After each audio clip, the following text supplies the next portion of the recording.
বয়সের সাথে সাথে মানুষ পাল্টায়, আর সেটা মেনে নেওয়াই ভালো।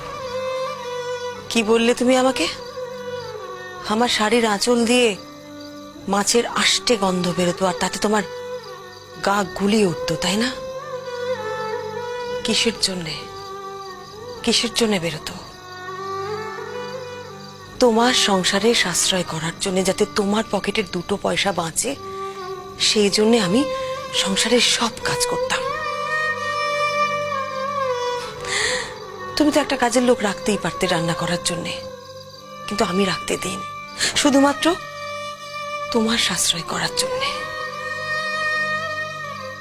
ছেলে মেয়েদের নিয়ে বাসে ট্রামে করে আমি স্কুলে পৌঁছে দিতাম, আবার বাসে ট্রামে করে ফিরে আসতাম। নাই তো করতে পারতাম এটা। তুমি একটা লোক রাখতে, তোমার পয়সা বাঁচানোর জন্যই তো করেছি।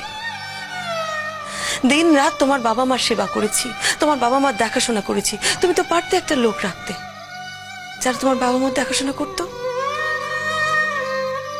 কিন্তু আমি করতে দিইনি, শুধুমাত্র তোমার দুটো পয়সা বাঁচানোর জন্য।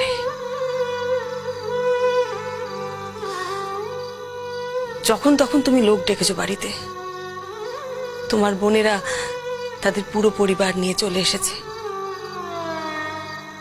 তোমরা বাজারের ব্যাগ নিয়ে বাজারে চলে গেছো, ব্যাগ ভর্তি করে বাজার করে এনে রান্নাঘরে ফেলে দিয়েছো। আমি কিন্তু কিচ্ছু বলিনি।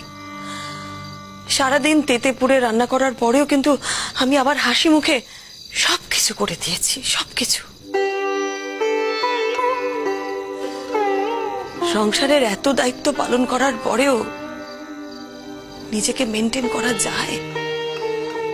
যায় না।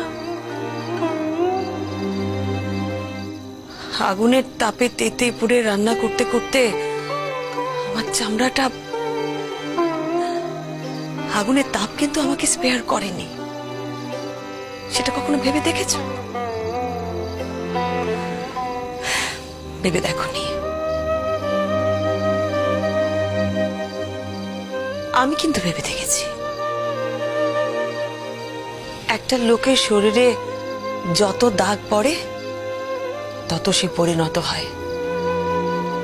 তোমার সঙ্গে যখন আমার বিয়ে হয়েছিল তখন তুমি শুধুমাত্র আমার স্বামী ছিলে, তারপর তুমি আমার ছেলে মেয়ের বাবা হলে। তুমি যখন ওদের ওই খাতায় মলার দিয়ে দিতে না, আমি অবাক হয়ে দেখতাম। খুব ভালো লাগতো জানো তো, আমি খুব এনজয় করতাম।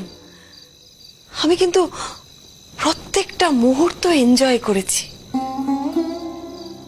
অবশ্য তোমার কাছে এনজয় করার উদাহরণটা অন্যরকম।